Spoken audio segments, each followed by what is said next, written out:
사랑하는 생명사랑교회 여러분, 전국의 성도 여러분, 지난 일주일 동안도 평안하셨습니까? 오늘 예배에 참여하신 여러분 모두를 생명과 평화의 예수 그리스도의 이름으로 환영합니다. 오늘은 성령 강림 후 열째 주일입니다. 요즘 폭염과 폭우로 인해서 혹시 피해를 입으신 적은 없으신지요? 아무튼 여름철 무더위에 몸 관리 잘 하시면 좋겠습니다. 지난주에 저희 생명사랑교회는 어린이부 성경학교를 잘 마치고 내일부터 2박 3일간 청소년부 또 여름 수련회가 있습니다. 여러분 위해서 함께 기도해 주시길 부탁드립니다. 이번 주 지구를 위한 환경 실천은 제로 웨이스트 샵을 이용합시다입니다. 사실 자연 그대로에는 쓰레기를 배출하지는 않습니다. 우리 인간만이 폐기물을 배출하죠. 그래서 우리가 물건을 구매할 때부터 쓰레기 또는 폐기물을 최소화할 수 있는 그런 소비를 하면 좋을 것 같습니다. 제로 웨이스트 샵을 이용하면 훨씬 더 친환경적인 그런 물건들을 구입할 수 있습니다. 자주 활용하시면 좋을 것 같습니다. 오늘 오후에는 7월 정기 목회 운영위원회가 있습니다. 돌아오는 목요일은 8월 첫날입니다. 어김없이 아침 6시에 월삭 기도회가 있습니다. 새로운 달을 기도로 시작하시는 여러분 되시면 좋겠습니다. 이제 성부, 성자, 성령의 임재를 알리는 세 번의 징울림과 함께 우리 모두 마음을 모아서 영과 진리로 하나님께 예배하겠습니다.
완전하고 올바르게 살아가도록 지켜주십시오. 주님, 나는 주님만 기다립니다.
믿음은 바라는 것들의 실상이요 보이지 않는 것들의 증거니 선진들이 이로써 증거를 얻었느니라. 믿음으로 모든 세계가 하나님의 말씀으로 지어진 줄을 우리가 아나니 보이는 것은 나타난 것으로 말미암아 된 것이 아니니라. 믿음으로 아벨은 가인보다 더 나은 제사를 하나님께 드림으로 의로운 자라 하시는 증거를 얻었으니 하나님이 그 예물에 대하여 증언하심이라. 그가 죽었으나 그 믿음으로써 지금도 말하느니라. 믿음으로 에녹은 죽음을 보지 않고 옮겨졌으니 하나님이 그를 옮기심으로 다시 보이지 아니하였느니라. 그는 옮겨지기 전에 하나님을 기쁘시게 하는 자라 하는 증거를 받았느니라. 믿음이 없이는 하나님을 기쁘시게 하지 못하나니 하나님께 나아가는 자는 반드시 그가 계신 것과 또한 그가 자기를 찾는 자들에게 상 주시는 이심을 믿어야 할지니라. 아멘.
너희밖에 없네.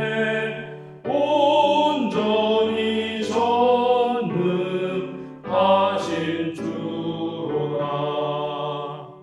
거룩 거룩 거룩 전능하신 주님, 천지 만물 모두 주를 찬송합니다. 거룩 거룩 거룩 전능하신 주님, 성삼위일체 우리 주로다.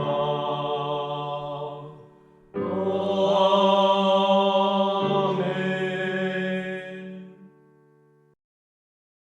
고동욱 집사님의 목회 기도가 있겠습니다.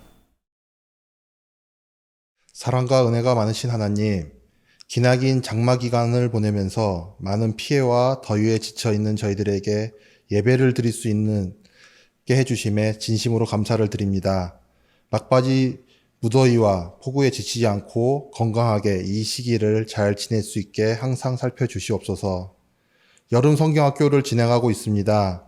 유아부와 어린이부 친구들이 예수님을 만나고 친구들과 즐거운 시간을 보내고 다친 친구들 없이 무사히 잘 마칠 수 있게 해주심에 감사를 드립니다. 청소년부는 내일부터 3일 동안 한신대학교 교목실에서 주관하는 청소년 캠프에 참여를 합니다.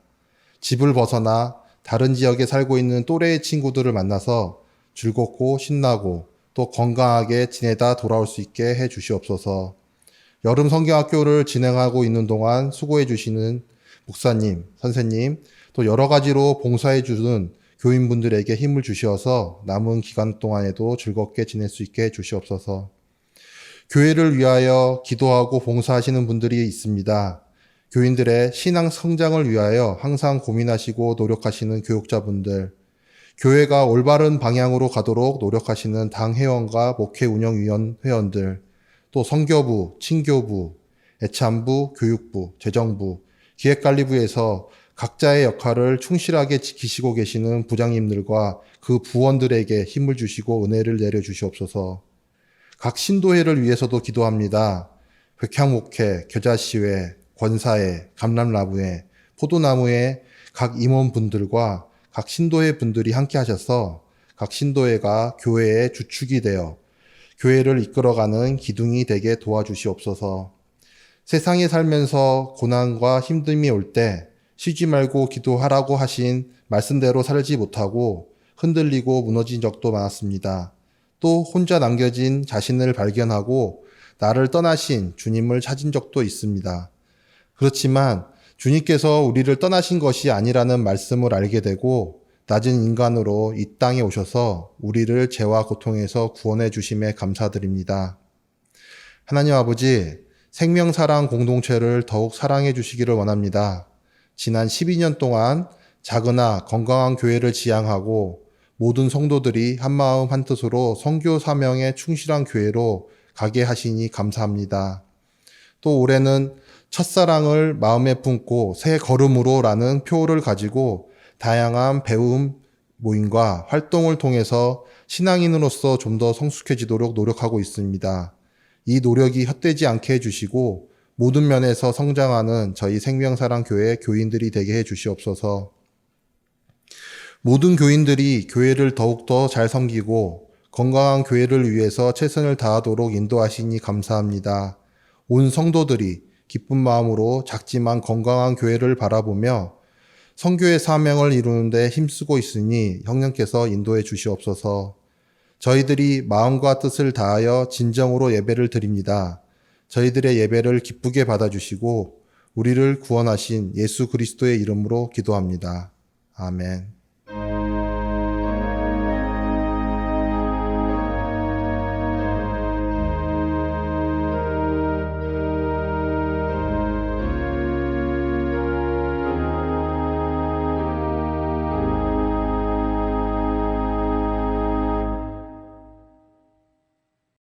성령 강림 후 열째 주일 우리에게 주시는 성경 말씀은 창세기 17장 1절에서 8절, 요한계시록 3장 7절에서 13절 말씀입니다. 먼저 창세기의 말씀을 한 절씩 교독하시겠습니다.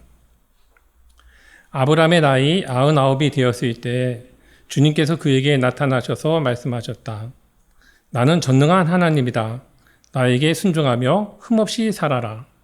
나와 너 사이에 내가 몸소 언약을 세워서 너를 크게 번성하게 하겠다. 아브라함이 얼굴을 땅에 대고 엎드려 있는데 하나님이 그에게 말씀하셨다. 나는 너와 언약을 세우고 약속한다. 너는 여러 민족의 조상이 될 것이다. 내가 너를 여러 민족의 아버지로 만들었으니 이제부터는 너의 이름이 아브라함이 아니라 아브라함이다. 내가 너를 크게 번성하게 하겠다. 너에게서 여러 민족이 나오고 너에게서 왕들도 나올 것이다.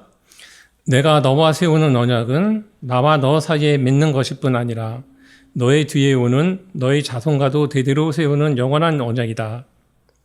이 언약을 따라서 나는 너의 하나님이 될 뿐만 아니라 뒤에 오는 너의 자손의 하나님도 될 것이다. 내가 지금 나그네로 사는 이 가나안 땅을 너와 내 뒤에 오는 자손에게 영원한 소유로 모두 주고 나는 그들의 하나님이 될 것이다. 다음은 요한계시록 3장 7절에서 13절 말씀입니다. 한 절씩 교독하시고 마지막 절은 함께 읽겠습니다. 빌라델비아 교회의 심부름꾼에게 이렇게 써 보내라. 거룩하신 분, 참되신 분, 다윗의 열쇠를 가지고 계신 분, 여시면 닫을 사람이 없고 닫으시면 열 사람이 없는 그분이 말씀하신다. 나는 내 행위를 안다. 보아라, 내가 내 앞에 문을 하나 열어두었는데 아무도 그것을 닫을 수 없다. 내가 힘은 좋으나 내 말을 지키며 내 이름을 모른다고 하지 않았다. 보아라, 내가 사탄의 무리에 속한 자들을 내 손에 맡기겠다. 그들은 스스로 유대 사람이라고 하지만 사실은 그렇지 않고 거짓말을 하는 자들이다. 보아라, 내가 그들이 와서 내 앞에 꿇어 엎드리게 하고 내가 너를 사랑하였다는 것을 알게 하겠다. 인내하라는 내 말을 내가 지켰으니 온 세상에 닥쳐올 시험을 받을 때에 나도 너를 지켜주겠다.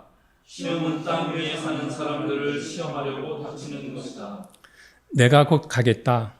너는 내가 가진 것을 굳게 붙잡아서 아무도 내 면류관을 빼앗지 못하게 하여라. 이기는 사람은 내가 내 하나님의 성전의 기둥이 되게 하겠다. 그는 다시는 성전을 떠나지 않을 것이다. 나는 내 하나님의 이름과 내 하나님의 도시 곧 하늘에서 내 하나님께로부터 내려오는 새 예루살렘의 이름과 또 나의 새 이름을 그 사람의 몸에 써두겠다. 귀가 있는 한 사람은 성령이 교회들에 하시는 말씀을 들어라. 아멘.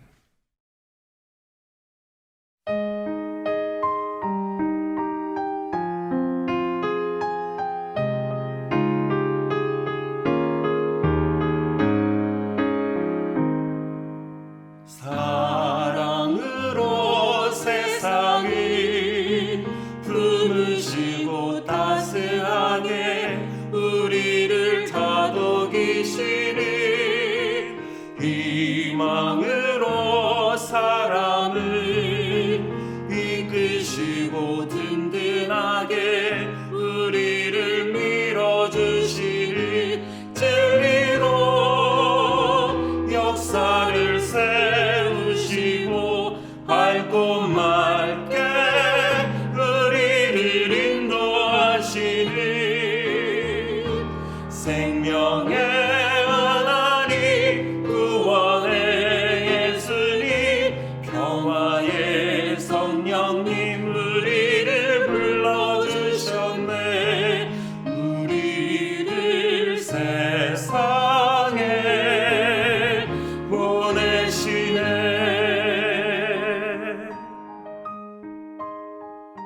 우리는 참된 그리스도인으로서 서로의 다름을 인정하고 약한 이들의 아픔에 민감하게 응답하겠습니다. 우리는 아름답고 선한 것에 주목하고 하나님의 창조 세계를 지키며 생명을 살리는 삶을 살겠습니다. 우리는 세상의 욕망에 휘둘리지 않고 하나님 나라의 가치인 생명, 평화, 정의에 따라 살 것을 다짐합니다. 우리는 믿습니다. 우리는 꿈꿉니다. 생명과 사랑의 하나님 나라, 정의와 평화의 하나님 나라, 너와 나 우리가 생명의 일꾼, 나와 너 모두가 사랑의 일꾼.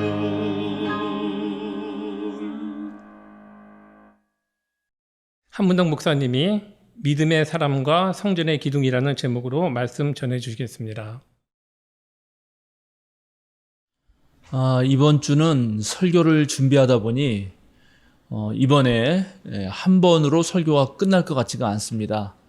그래서 오늘 우리 믿음의 사람과 성전의 기둥이라는 제목으로 1부작 첫 번째 편을 설교하고 다음 주에 같은 본문과 같은 제목으로 두 번째 편을 또 설교하고자 합니다. 영화도 너무 길면 1부작, 2부작 있는 것처럼 설교도 그렇게 해보려고 합니다. 오늘날은 하룻밤을 자고 나면 정말 다른 세상이 되어 있다고 해도 과언이 아닐 것 같습니다. 너무나 세상이 빠르게 변하고 사건, 사고도 많습니다. 기후 변화와 기후 위기를 넘어서 이제 기후 붕괴, 기후 재앙의 소식이 전 세계에서 들리고 있죠. 10년 만에 가장 더운 여름이 될 것이라고 하는 그런 예견 가운데 지금 전 세계가 불볕 더위로 신음하고 있습니다. 또 한편 지금도 계속되고 있는 이스라엘 하마스 전쟁에서 이스라엘은 지난 4월에 하마스 박멸을 목표로 라벤더라고 하는 인공지능을 전쟁에 도입해서 하마스 무장대원을 식별해서 공습하도록 만들었습니다.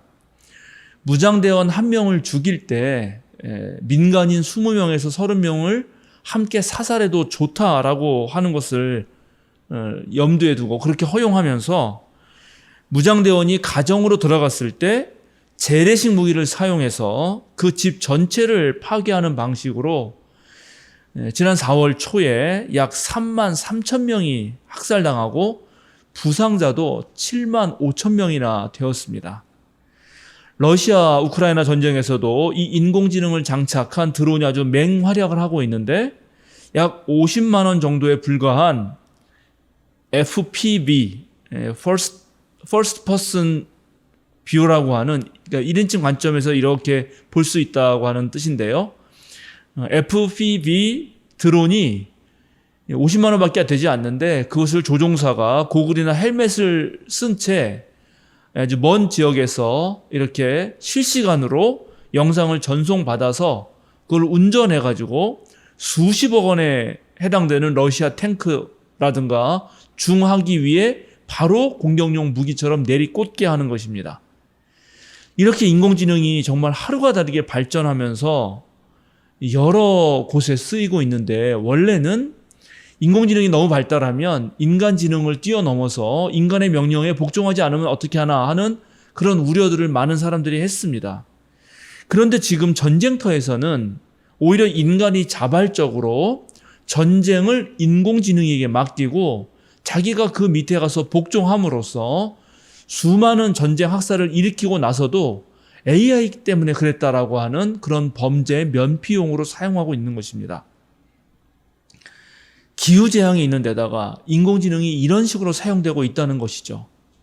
지금 인공지능은 이미지 분류, 기본적인 독해력, 시각적 추론 또는 시각적 상식 추론, 다중언어의 이해력, 그리고 경시대회급 수학에서 인간의 지능을 이미 뛰어넘었습니다. 그런데 이 추세는 막을 수 없고 또 앞으로 자율주행차의 일상화, 무인 항공 택배 이용, 개인용 로봇 사용, 또 출퇴근 업무, 쇼핑의 그런 다양한 방식, 일자리를 비롯해서 정말 우리 삶을 지속적으로 바꿔 나갈 것입니다. 이런 일들을 매일 겪다 보면은 또 뉴스를 보고 있으면 정말 이렇게 변하는 세상에서 우리는 또 어떻게 살아가야 하는가라는 이런 질문을 묻지 않을 수 없습니다. 그런데 이 질문은 단순히 먹고 사는 그런 경제적인 문제뿐만 아니라 우리의 윤리적 가치관, 삶의 의미 문제까지 모두 포괄되고 또 연결하고 있는 그런 질문입니다. 더군다나 우리는 그리스도인으로서 늘 주님 앞에서 어떻게 살아야 하는지를 여쭈었고 또 성경을 읽으면서 답을 찾곤 했습니다. 즉 성경은 처음부터 인간이 하나님 앞에서 다른 인간들과 또 하나님 지으신 모든 다른 생명체들과 함께 어떻게 살아야 하는가에 답을 해온 책이다라고 말할 수 있습니다. 여러분 다 아시다시피 성경은 크게 구약과 신약으로 나누어 있고 또 구약은 율법서와 예언서와 성문서로 나뉩니다. 성경의 첫 5권의 책을 일컫는 토라라는 것이 있죠. 율법서를 히브리 성경에서 히브리 말로 토라라고 말합니다. 토라의 원래 뜻은 가르침이라는 뜻입니다. 즉 창세기부터 신명기, 창세기, 출애굽기, 레위기, 민수기, 신명기에 이르는 이 5권의 책은 하나님께서 자기 백성에게 가르침을 베풀어 주신다는 뜻이고, 그리고 신앙의 백성들은 바로 이 하나님의 가르침을 받들어서 어떻게 살아야 하는가를 해결해 나간다 하는 것이죠.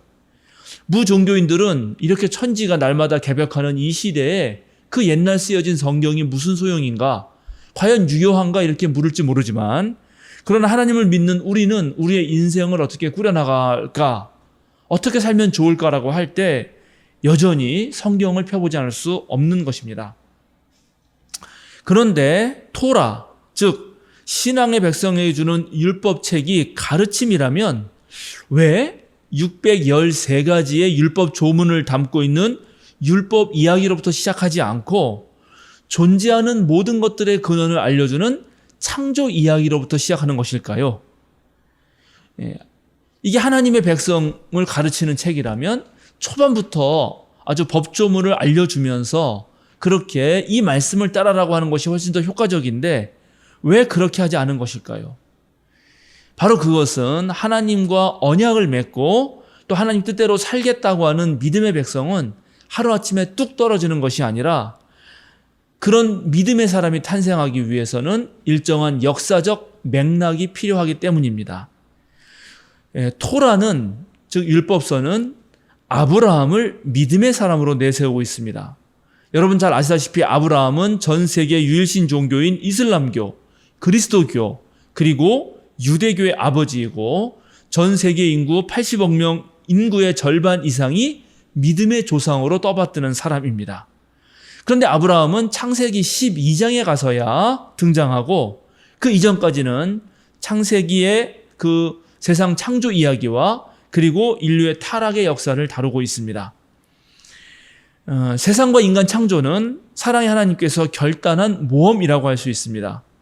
세상을 참 보기 좋게 지으시고 이제 당신 자신의 형상을 따라서 인간을 지으신 다음에 이 세상을 잘 돌보도록 그렇게 시켰는데 첫 사람들은 계속해서 실패를 하고 맙니다.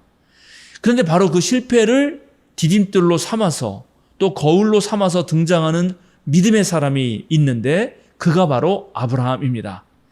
그래서 이제 우리는 아브라함을 통해서 성숙한 신앙, 어른이 지녀야 할 신앙이란 무엇인가를 알 수 있고, 그리고 이 어수선한 시대에 정말 어떻게 살아야 하는가라고 했을 때 그 삶의 태도와 자세, 방향을 알 수 있게 되는 것입니다. 자, 우선 성숙한 어른이 된다는 것은 무엇일까요? 우리 모두는 갓 태어난 아기로부터 우리의 인생을 시작했습니다. 그런데 이제 막 태어난 아기는 자기가 자기인 줄도 모릅니다. 즉 자기 몸을 가지고 있는데 그 몸이 자기 것인 줄 모릅니다. 자기 팔을 막 뒤 흔들다가 자기를 탁 때리면 그게 자기 팔로 자기가 자기를 때린 줄을 모르는 거죠. 세상과 자기가 분리되어 있지 않습니다. 그래서 성장한다는 것은 이제 자기 몸이 자기 것인 줄 알고 제 스스로 제 몸을 다룰 줄 아는, 조절할 줄 아는 그러한 과정이라고 볼 수 있습니다. 내가 바로 나이다라는 사실, 그리고 자기 생각도 있고 자기 판단과 결정에 따라서 행동하는 그런 자기를 형성하는 과정이 이제 어른이 되는 과정입니다. 그런데 그렇게 자기가 형성된 사람은 이제 자기가 한 말과 행동에는 개인적 책임이 따른다는 사실을 알게 됩니다. 바로 성숙의 첫 걸음은 제 말과 제 행동에 책임을 지는 것입니다. 또 둘째, 인간은 자기가 속한 사회에서 다른 이들과 관계를 맺으면서 살아갑니다. 최초의 관계인 부모 자식 간의 관계로부터 형제 자매, 동료, 그리고 수많은 남을 만나면서 우리는 성장해 가죠. 그러면서 인간은 할 수 있는 일과 해서는 안 되는 일이 있다는 것을 배우게 됩니다. 제 맘대로 아무렇게나 해서는 안 되고 또 할 수도 없지요. 다양한 사람들과 만나면서 사람들마다 그 사람의 성향이 다르고 또 그 성향을 파악하면서 그 사람에 맞게 대처하면서 어떤 사회성을 배우죠. 그리고 다르고 다르다라고 하는 아주 민감한 그런 어떤 관계의 그물망도 알게 됩니다. 이런 과정을 통해서 점점 성숙해가는 인간은 이제 남과의 관계에서 지켜야 하는 도덕적이고 윤리적인 책임이 있다는 것도 알게 됩니다. 개인적 책임을 지닌 사람이 남과의 관계에서 윤리적, 도덕적 책임도 지게 되는 것입니다. 그런데 셋째, 성숙한 인간은 개별적으로 가족과 친구, 회사 동료, 선후배 사이에서 적절한 자기 자리를 찾아갈 뿐만 아니라 모든 개인이 보다 더 큰 전체 사회의 한 부분이라는 사실을 알게 됩니다. 즉, 나의 행동이 나 자신과 나와 마주하고 있는 상대에만 영향을 미치는 것이 아니라 그거보다 더 큰 공동체, 더 큰 집단, 즉 가족이든 회사든 국가든 훨씬 더 큰 전체에게 영향을 미치고 있다는 것을 알게 된다는 것입니다. 동양의 고전인 대학이라고 하는 책에 보면 자기 몸을 수신하는 것으로부터 치국 평천하, 나라를 다스리고 이 온 세상을 평화롭게 하는 것이 이어져 있다고 말하고 있는데 바로 그걸 깨닫게 되는 것이죠. 즉, 그래서 성숙한 어른은 이제 개인을 넘어서는 집단적 책임, 더 나은 공동체와 사회를 위한 책임도 져야 한다는 것을 알게 됩니다. 여기서 끝이 아닙니다. 마지막으로 한 가지가 더 남아 있습니다. 지금까지 자기 한 몸 챙길 줄 알고 남들과 좋은 관계를 맺으며 더 나은 공동체를 위한 책임을 감당하려는 사람은 더 깊은 아주 근원적 질문에 이르게 됩니다.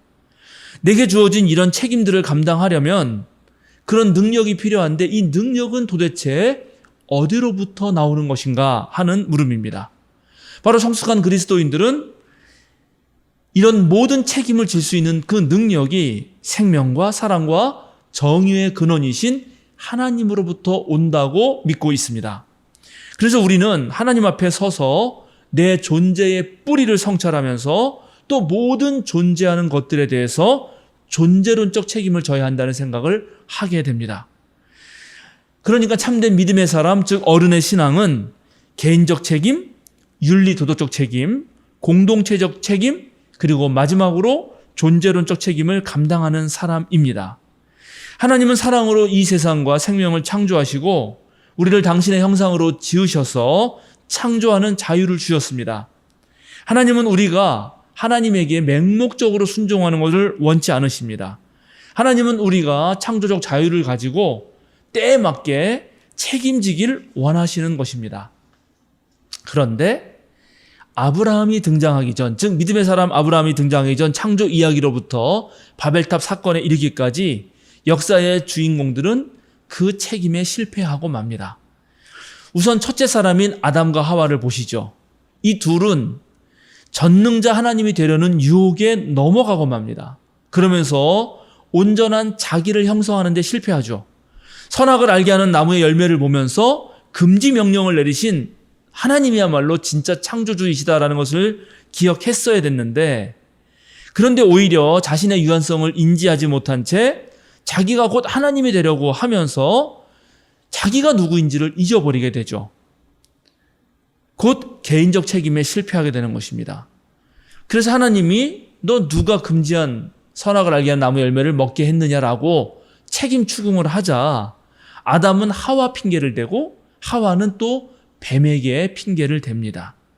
아담이나 하와는 모두 자신은 잘못이 없고 남에 의해 피해를 당한 것처럼 떠넘기고 맙니다. 즉 피해자 코스프레를 하는 것입니다. 모든 범죄와 갈등의 국면에서 피해자를 보호하고 일단 그의 말에 경청하는 피해자 우선주의라는 원칙이 있습니다만, 그런데 놀랍게 자기 잘못을 회피할 때 가장 가해자들이 많이 사용하는 것도 피해자 코스프레입니다. 즉 가해자의 가해가 명백한 상황에서도 놀랍게 가해자는 자신이 받은 상처와 피해도 만만치 않다라고 항변하면서 너무 쉽게 마치 자기도 피해자인 양 그렇게 주장하고 행동합니다. 그렇게 하면 절대 책임도 지지 않게 되는 거죠. 그래서 우리 사회를 보면 분명 피해는 있는데 가해자는 없는 상황들, 그 누구도 책임지지 않는 상황들이 펼쳐지고 마는 것입니다. 이렇게 첫 번째 사람들은 개인적 책임을 지는데 실패하죠. 이제 두 번째 등장하는 인물은 가인입니다. 그런데 가인은 아벨과의 비교 속에서 상대적 박탈감에 빠지면서 내면에서 끓어오르는 분노 조절에 실패합니다. 하나님께서 분명히 천사를 보내서 경고하셨는데도 불구하고 또 정작 그래서 화가 났다 하더라도 제사를 받지 않으신 하나님께 따졌어야 됐는데 가인은 애꿎은 자기 동생 아벨을 죽이고 맙니다. 가인의 행동을 가만 분석해 보면 가인이 하나님께 드렸던 제사는 깊은 감사와 사랑에서 나오는 선물이 아닌 것 같습니다.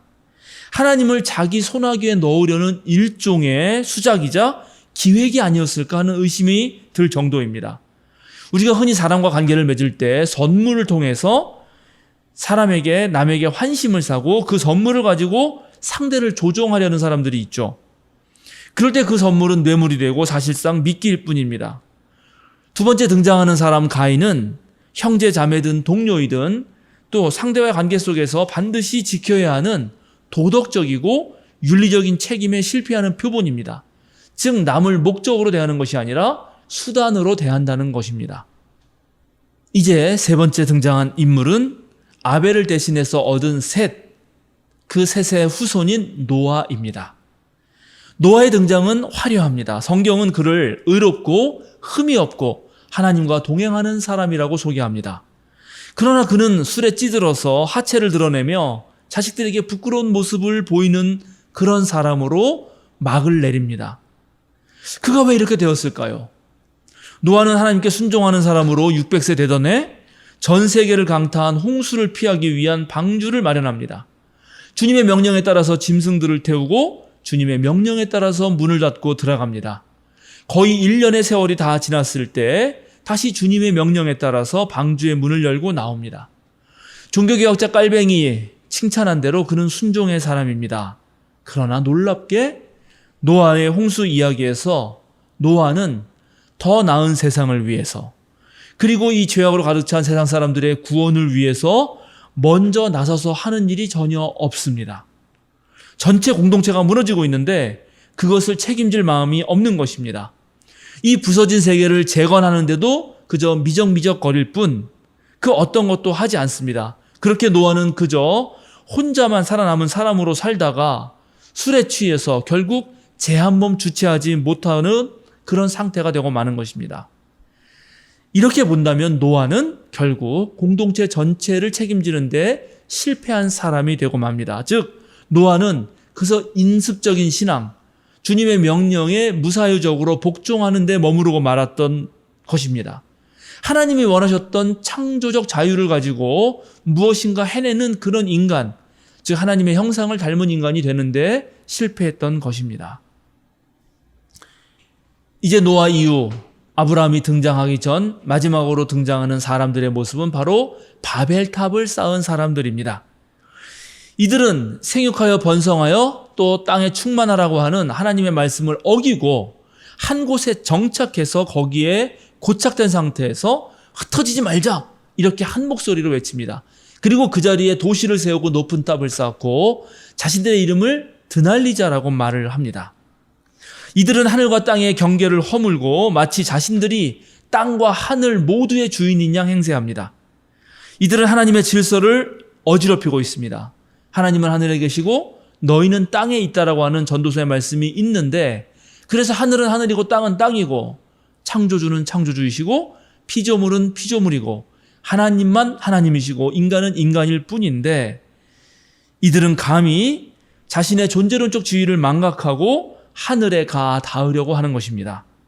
이들은 하나님을 하나님으로 모실 때에만이 인간이 참된 인간이 될 수 있다는 사실을 모릅니다. 아니, 부정하는 것 같습니다. 마치 자신들이 전능자가 될 수 있다고 생각합니다.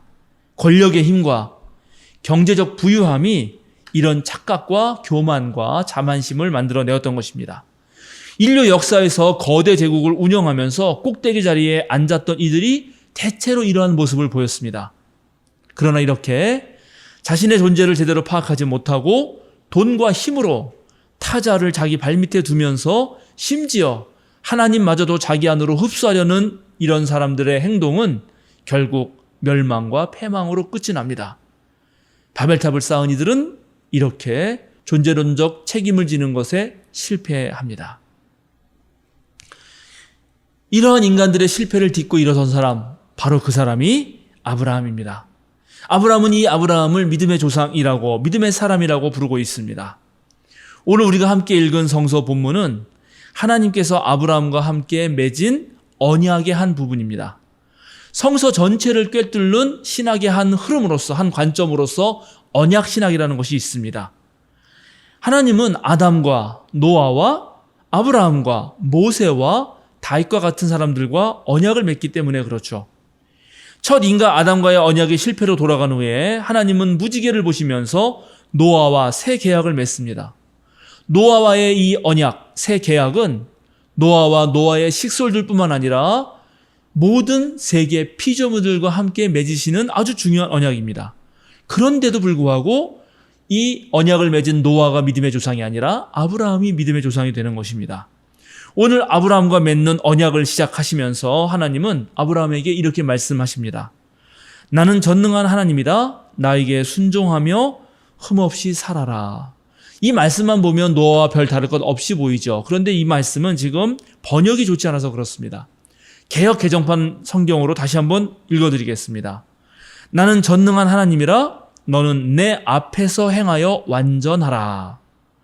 너는 내 앞에서 행하여 라는 말을 표준 세번역이 나에게 순종하여 라고 번역을 해서 히브리어가 지닌 그 맛을 잃어버리게 만들었습니다. 여기서 너는 내 앞에서 행하여 라는 말을 우리는 두 가지로 이해할 수 있습니다. 하나는 하나님을 마주보고서 하나님과 대면하여 행하라 라는 말씀으로 읽을 수도 있고, 하나님 앞에서, 즉 하나님보다 앞서서 행하라 라고 읽을 수도 있는 것입니다. 노아는 순종하는 이였지만 하나님의 형상의 본질인 창조하는 자유를 사용하지 않았습니다. 그러나 아브라함은 다릅니다. 그래서 그는 믿음의 조상이 된 것이고 그는 하나님보다 앞서서 창조하는 자유를 행사합니다. 자, 이제 그 이야기를 보겠습니다. 우선 아브라함은 하나님의 명령을 듣고 자신이 살고 있는 땅과 자신의 고향과 그의 아버지의 집을 떠나서 하나님께서 보여주실 것으로 그렇게 약속한, 그러나 아직 알려지지 않은 미지의 땅으로 향합니다. 아브라함이 잘못을 해서 유배를 나가는 것도 아니고 기근이 들어서 마지못해 떠나는 것도 아닙니다. 전에 내려오는 이야기에 따르면 갈대아 우르에서 아브라함 가문은 왕족이었다고 합니다. 아브라함은 그곳에서 고귀한 신분으로 살아갈 수 있었지만 그곳을 박차고 나와서 알지 못하는 미지의 땅으로 지금 발길을 옮기는 것입니다. 즉 아브라함은 누군가에게 기대는 사람이 아니라 홀로 꼿꼿이 서는 주체적 신앙인의 삶을 선택합니다. 땅이라고 하는 물리적 제약을 벗어나고 고향이라고 하는 사회적 범주도 뛰어넘습니다. 또 동시에 아버지의 집이 상징하는 부모 자식 간의 심리적 영향력도 넘어서려고 하는 것입니다. 즉 아브라함이야말로 스스로 우뚝 서려고 하는 존재입니다. 개인적 책임을 지려고 하는 것이고 믿음의 사람으로서 갖추어야 할 진정한 참 자기를 만드는 것입니다. 그는 외부 환경에 책임을 전가하는 그런 피해자 놀이 같은 것은 하지 않습니다. 그는 하나님 앞에서 단독자로 서서 자신을 위해서 자신과 함께 더 깊은 자기에게로 나아갑니다. 이렇게 해서 아브라함은 아담과 하와가 하지 못했던 개인적 책임을 집니다. 둘째, 아브라함은 자기의 조카 롯이 포로가 되었을 때 그를 구하러 가죠. 아브라함은 외면하지 않습니다. 네 나라의 동맹군과 5나라의 동맹군이 서로 합종 연행하면서 전쟁이 벌어졌고, 그 전쟁 한복판에서 네 나라의 왕이 동맹한 그 사람들에게 롯이 끌려갔을 때, 그때 아브라함은 자기 집에서 훈련시킨 318명의 사병을 데리고 그 모든 어려움을 뚫고 가서 롯과 롯의 친척들과 롯의 모든 재산을 다시 회복해 옵니다. 아브라함은 절대 자기의 가족과 자기의 친족을 나몰라라 하지 않습니다. 아브라함은 여기서 멈추지 않습니다. 아브라함은 자기 집에 있다가 길을 가는 나그네들을 발견하면 언제든 자기 집으로 불러서 그들을 먹이고 그들에게 마시게 하고, 그리고 그들을 재우면서 아주 극진한 대접으로 그들을 섬깁니다. 즉, 아브라함은 자기와 상대하는 모든 사람들에게 인간으로서 해야 할 도덕적, 윤리적 책임을 다하고 있는 것입니다. 아브라함 이야기하면 떠오르는 또 아주 유명한 이야기가 있죠. 바로 소돔과 고모라의 심판을 두고 하나님과 협상한 이야기입니다. 하나님은 소돔과 고모라를 심판하시기로 결정합니다. 이것은 하나님의 판단이고 하나님의 결단입니다. 사실 아브라함이 끼어들 여지가 없죠. 하나님은 창조주이시고 아브라함은 그저 피조물인 인간에 불과하기 때문입니다. 아브라함이 하나님보다 더 똑똑할 리가 없고 하나님보다 더 나은 판단을 할 수도 없을 것입니다. 그러나 그럼에도 불구하고 아브라함은 놀랍게 하나님께 따지고 대듭니다. 주님께서 의인을 기어이 악인과 함께 쓸어 버리시겠습니까? 아브라함은 소돔과 고모라라는 지역 전체를 지금 책임져 보려고 합니다. 하나님의 양심을 건드리면서 의인을 악인과 함께 멸망시킬 수는 없다는 명분을 가지고, 그 논리를 가지고 정말 하나님과 대화를 나누고 협상을 해보려고 하지만 아브라함의 그 심중에는 이 사회 전체가 이렇게 망할 수는 없다라는 것입니다. 이렇게 아브라함은 하나님과 따져가면서 공동체적 책임, 즉 이 사회적 책임을 다하려고 하는 것입니다. 아브라함이 왜 믿음의 조상이 되었는가? 우리는 왜 아브라함을 통해서 믿음의 사람을 배울 수 있는가? 지금까지 제가 여러분에게 해드린 말씀을 통해서 우리는 그 이유를 이제 속속들이 알게 되었습니다. 오늘은 아브라함의 존재론적 책임에 대한 이야기, 그리고 빌라델피아 교회에게 보내는 편지에 대한 이야기를 나누지는 못했습니다. 이것은 8월 둘째 주에 이어서 하겠습니다.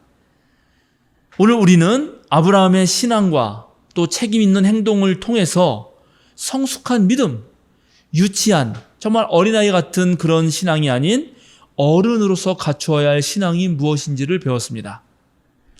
누가복음서 18장을 보면 주님 예수께서 늘 기도하고 낙심하지 말아야 한다는 그런 말씀을 하시기 위해서 하나의 비유를 하십니다.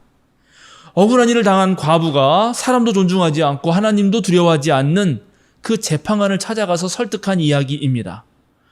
불의한 재판관의 마음마저 돌리게 한 이 믿음에 대해서 예수님은 이렇게 결론을 맺습니다. 내가 너희에게 말한다. 하나님께서 얼른 그들의 권리를 찾아주실 것이다. 그러나 인자가 올 때에 세상에서 믿음을 찾아볼 수 있겠느냐. 여러분 어떠신가요? 오늘날 전 세계에는 수십억 명의 그리스도인들이 있고 우리나라에도 몇백만의 신앙인들이 있습니다. 그런데 과연 이 어수선한 시대에 아브라함처럼 책임지는 신앙, 개인에 대한 책임, 남에 대한 도덕 윤리적 책임, 이 사회 전체에 대한 공동체적 책임을 지는 그런 신앙을 찾아볼 수 있을까요? 성실하게 기도하면서 불의함에 맞서는 그 집요함을 지닌 누가복음서의 과부 같은 교인들을 만날 수 있을까요? 이 어수선한 세상, 종말의 때에 어떻게 살아야 하는가, 어떻게 살면 좋은가를 묻는 이들에게 과연 우리는 하나의 길을 제시할 수 있고 모범적 삶을 보여줄 수 있을까요? 우리 주님께서 도둑같이 아무도 모르게 정말 한밤중에 오실 때 이런 신앙인들을 우리 생명사람께서 찾을 수 있다면 우리 교회와 우리 사회는 소돔과 고모라의 운명이 되지는 않을 것입니다.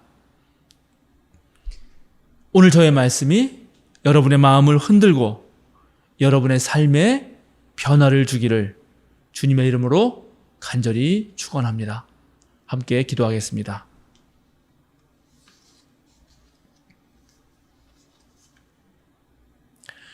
하나님, 오늘 우리는 믿음의 사람이 어떠한 사람인지 살펴보았습니다. 왜 아브라함이 우리에게 믿음의 조상이 되었는지, 전 세계 유일신 종교의 첫 아버지가 되었는지 살펴보았습니다.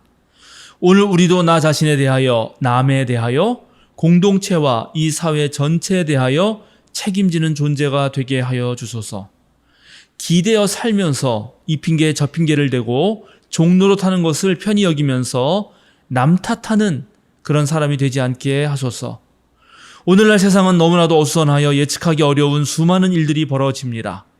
그런 상황들에 대처하면서 책임 있게 우리의 삶과 이 사회를 이끌어가는 참된 신앙인이 되게 하여 주소서. 우리의 친구이시자 주님이신 예수 그리스도의 이름으로 기도드립니다. 아멘.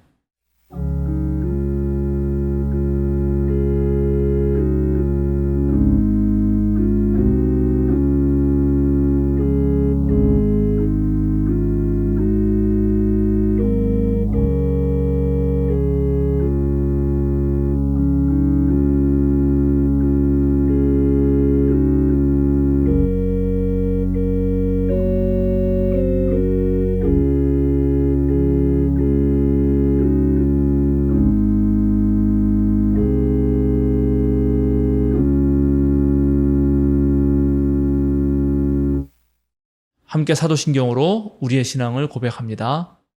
나는 전능하신 아버지 하나님 천지의 창조주를 믿습니다. 나는 그의 유일하신 아들 우리 주 예수 그리스도를 믿습니다. 그는 성령으로 잉태되어 동정녀 마리아에게서 나시고 본디오 빌라도에게 고난을 받아 십자가에 못 박혀 죽으시고 장사된 지 사흘 만에 죽은 자 가운데서 다시 살아나셨으며 하늘에 오르시어 전능하신 아버지 하나님 우편에 앉아 계시다가 거기로부터 살아있는 자와 죽은 자를 심판하러 오십니다. 나는 성령을 믿으며 거룩한 공교회와 성도의 교제와 죄를 용서받는 것과 몸의 부활과 영생을 믿습니다. 아멘. 예, 오늘은 7월 마지막 주입니다. 우리가 한 달을 우리 주님께서 지켜주신 것에 감사하며 두 손 모아서 감사기도 하나님께 드리겠습니다. 거룩하시고 좋으신 하나님, 오늘 우리 모두를 주님 앞에 불러 모아 주시니 감사합니다. 일주일에 하루 주님 부활하신 날을 기억하여 나머지 날들의 완성으로 삼으시고 또 새로운 날들을 준비하게 하시니 참으로 감사드립니다. 특별히 우리에게 성령을 허락하시어 세상살이에서도 거룩한 하늘의 음성을 듣게 하시니 참으로 감사드립니다.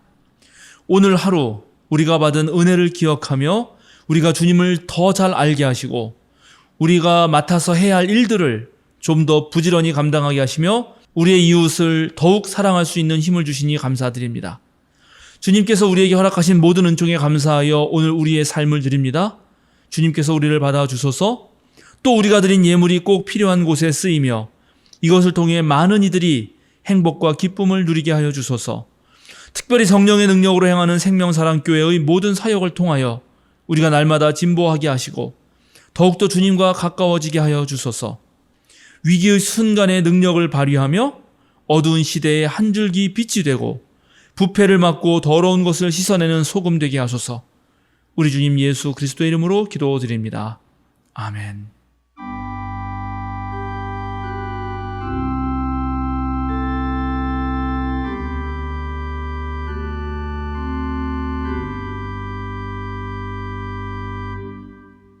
우리 다 함께 보냄 찬송 어디든지 예수 나를 이끌면 부르시겠습니다.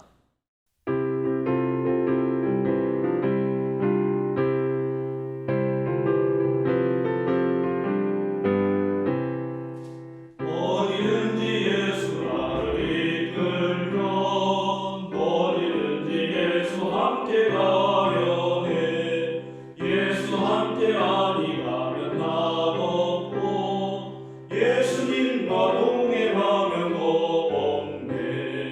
어디를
사랑하는 세명사랑교회 여러분, 전국의 성도 여러분, 오늘도 어깨를 쭉 펴고 똑바로 서십시오.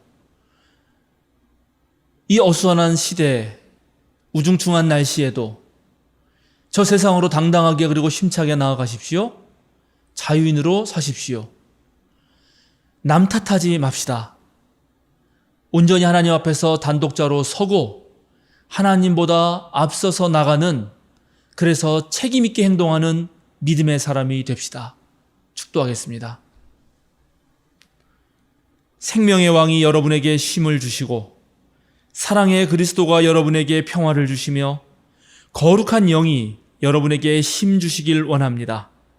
성부, 성자, 성령, 성삼위일체 하나님께서 여러분이 가는 모든 길과 여러분이 밟는 모든 땅과 여러분이 보는 모든 곳에 넘치는 사랑과 빛나는 지혜를 가득 부어주시기를 주님의 이름으로 간절히 축원합니다. 아멘.